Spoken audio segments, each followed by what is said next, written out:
Let's talk about LA and their ongoing ridiculous homeless issue. It's been going on for a while and it's getting worse. And it's not because they don't have the money to fix it. They're spending actually like probably triple or quadruple the amount of money that it takes to fix it. It's all political, and it all has to do with these idiot ideas that certain people have. And in a real advanced society, I mean, we're pretty close to sending a human being to Mars. So, and then we have crazy DNA technology, we have crazy computer technology, and it's so obvious, so clear that we can fix this homeless issue. It wouldn't even be that hard. The only problem are these awful bad ideas in progressive cities that just make the problem worse. These idiot activists and their socialist just their socialist ideas and concepts. They do not understand about economics. They don't understand that you can't build an $80,000 unit for every homeless person. They don't understand that some people are really in a really bad mental situation and they're hitting rock bottom, and then they're just going somewhere where they can do drugs to die.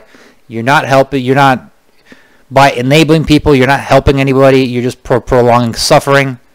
Yeah, they're just prolonging misery and suffering. As an ex-LA resident, I know all about this. I know these camps are everywhere.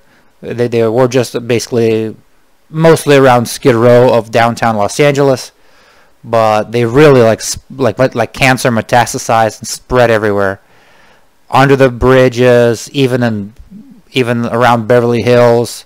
Venice Beach is gone, and it all comes down to these people the activists think that people should have the right because they are an oppressed minority, or whatever that means, or an oppressed person, and you can't tell an oppressed person what to do or where to be or whatever. So if an oppressed person, aka a homeless person, or a group of them want to create a makeshift homeless encampment, well, they can do it in your front yard. They can do it anywhere they want, and you can't touch them. And then they have to be bribed.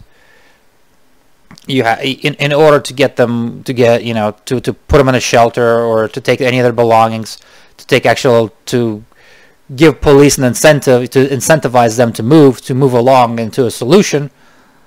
They have to be bribed with housing first, meaning an $800,000 shelter or this and that. It's clearly the city. There's no amount of money in the world that, I mean, I could possibly see it if it was a private company who were in charge of this, or like 3 or 4, a lot of private companies that were competing to house these homeless, and the government was giving away grants, and then they were like cutting costs left and right. Then I'd say like, okay, well maybe this is super wasteful. You're spending a ton of money on every person, but hey, maybe it's possible. But no, the cherry on top is that they want the government to do this. And the government is the most inefficient way to, first of all, just for every dollar that it spends, probably less than 30 cents trickle down to the actual homeless people. It's so many consultants, so much fraud. There's a bunch of just warehouses that the state rented for homeless shelters that are empty. People just making bank. This is just all around corruption and fraud, and these idiot politicians are bragging they got like 10 people off the street, or they bought this and that, but the numbers are so small, which is ridiculous. Like, these people should be, all of them, ejected from office, fired. These idiot activists should not be listened to. There needs to be a serious approach where, well, maybe LA is one of the most expensive cities in the world. They can build shelters all around California. They can outsource these shelters. Hey, we got a place for you to stay. We got some psychiatric treatment. If you got some drug rehab, this and that. but we're going to ship you to, you know, the Salt Lakes, or the what's that, the Slab City or something. There's plenty of like vacant land in the middle of nowhere in California, and these shelters could be built on the cheap. The real estate is super cheap, and you can have the supporting housing there. And if people comply and, you know, ever do all their, you know, take all their medication and this and that, then they can earn. Eventually, they can go through some certain rehab, certain treatment, and it's like maybe the city will be able to give you your own unit in actual Los Angeles after you earned it, after, you know, you've been working on yourself for years, so you're becoming a actual productive citizen. But these activists would absolutely not go for that. You need a place. You need to house somebody first without any kind of treatment, which is clearly doesn't work. So let's jump into this. Kevin DeLeon working to clear encampments, waging an escalating fight with the activists. So even the left-wing progressives have to fight with even more left-wing progressives. And these activists are, I wouldn't even call them they're they're like Marxist-Leninists pretty much. For years, Los Angeles City Councilman Kevin DeLeon has focused much of his energy reducing the number of encampments in his East Side district, working with the city agencies to move people off the streets into temporary housing or other forms of shelter. Last spring, he said, office succeeded moving 74 homeless people off a median strip in El Sereno. I mean, this is a joke. 74 homeless people? We have 60,000 homeless people in Los Angeles. The number you should be saying, we did 10,000 here, 20,000 here. We built a $40,000 bed shelter here. This is a complete joke. At the end of the day, this homeless situation will be solved. Can only be solved with carrots and sticks. Hey, there's no camp. It's illegal for you to set up a homeless encampment anywhere. Like what? Like, yes, the homeless people. I mean, some of them I feel bad for. But what about the citizens? What about the tax-paying citizens? They too deserve to live in a city without looking at encampments, don't they? A lot of these people think they don't. So, guess what? All the U-Hauls are gone. They're all in Texas. So many people are moving out of SFLA just because for this very reason. 6 months later, dozens more were relocated from a 2-block section of Main Street downtown. And since Thanksgiving, his team, working alongside outreach workers, moved about 90 people out of encampments and have long surrounded El Pueblo de Los Angeles Historic Monument and temporary housing. These efforts have put DeLeon, veteran politician known for his left-of-center challenges he's challenging Dianne Feinstein from the left in 2008. Direct conflict with some of the city's most outspoken homeless advocates who say he is pursuing policy of banishment for the unhoused. Banishment. Yes, these people, these idiot activists, they want the homeless to remain on the street. What do you mean banishment? Of course they need to be banned from the street. They need to be given a choice. Either you go to our shelter and go through our program, or you can go somewhere else. You know, you can go into the office, but you just can't loiter in the middle of the street or set up these dangerous encampments that are a huge eyesore, and then they're just filled with bacteria. Like workers get like all sorts of like crazy staph infections. Like literally, they have rats with bubonic plague running in Skid Row. Banishment. These clowns should not be listened to.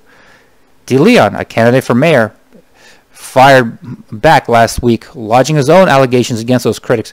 Councilman meeting in interviews, he accused activists of El Pueblo of trying to persuade unhoused people to remain on the sidewalk where they have no plumbing, no heat, no services whatsoever. We're investing tens of millions of taxpayer dollars to connect our unhoused neighbors to housing, And to see people sabotage and undermine this work should be infuriating to all of Los Angeles. Yeah, so basically they got into this feud here where Street Watch, or these moron activists, they're paying people to stay on the sidewalk and not to accept housing from the city. None of this, if it wasn't pure clownery, if you had real people in charge, real leaders, or, I mean, the problem is democracy itself. Like, these are the elected officials and all this stuff is voted for.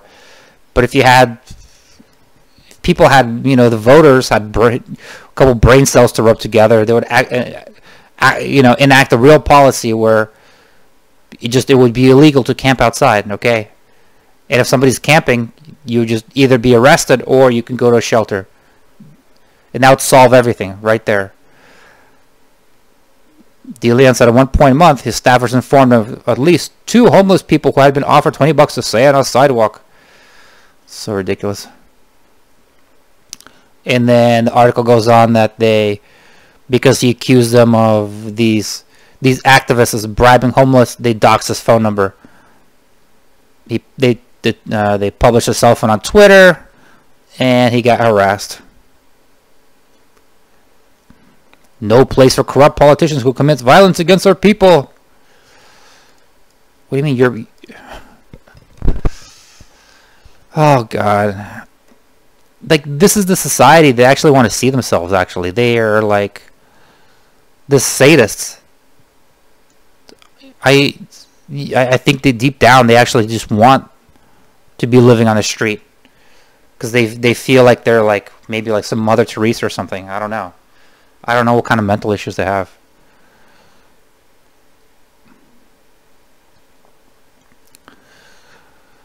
So after doxing him... Okay, so here we go.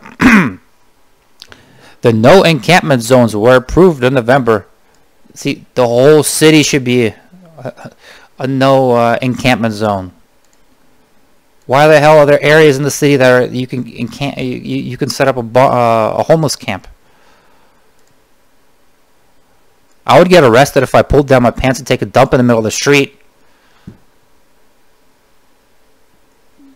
But why are these people allowed to do it? I mean, this crazy double standard. You get tickets for you get $100 ticket for jaywalking if you take a left on the when there's no left turn or whatever, any kind of like traffic infraction. You can get hundreds of dollars worth of tickets. But you can set up a homeless camp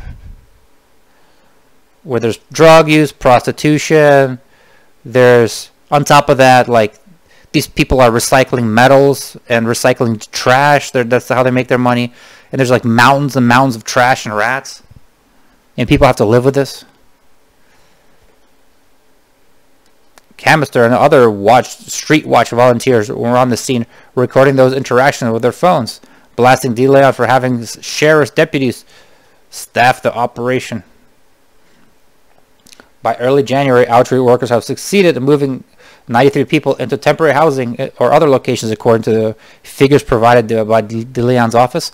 Of that total, 57 went to LA Grant, one of the city's Project Roomkey sites.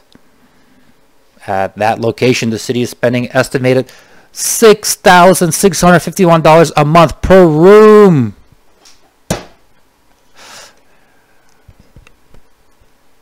Only the government. You can fire up Craigslist and find a room for $700 in LA.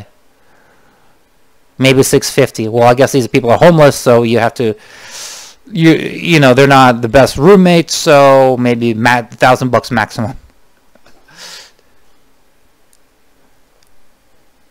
6,000, like, that is so wasteful. There's such a graft. How many homeless people? You have 60,000 homeless people that need housing. Not only housing, but you need psychological. A lot of the people are mentally insane. Like half of them probably. They need beyond housing. You need like psychiatric ward type of level care. So what is it going to be, like $100,000 a month or something, or what? if you're just paying $6,000 just for a room. Any like a 16-year-old who just passed basic algebra or math, they can just multiply this 6,000 by 60,000. You just come to an obvious conclusion that this is not a solution. You can't house everybody for this amount of money. This is not a solution. So why? I mean, yeah, you are housing 90 people here, 100 people here, and the homeless crisis goes on.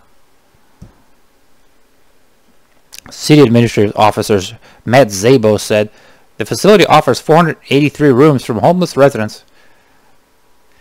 Kamsner, the street watch organizer, described LA Grande as quasi-prison, pointing out that residents have a nighttime curfew, are barred from having guests, and regularly have their rooms searched. Some of the unhoused people near El Pueblo have offered a similar assessment. Scott Crater, a former warehouse worker now living at Broadway and the 101 freeway, said the outreach workers have brought up the idea of moving to LA Grande. However, he has no interest in living in a facility with a prohibition on smoking, a ban on guests, and a 10 p.m. curfew. Oh,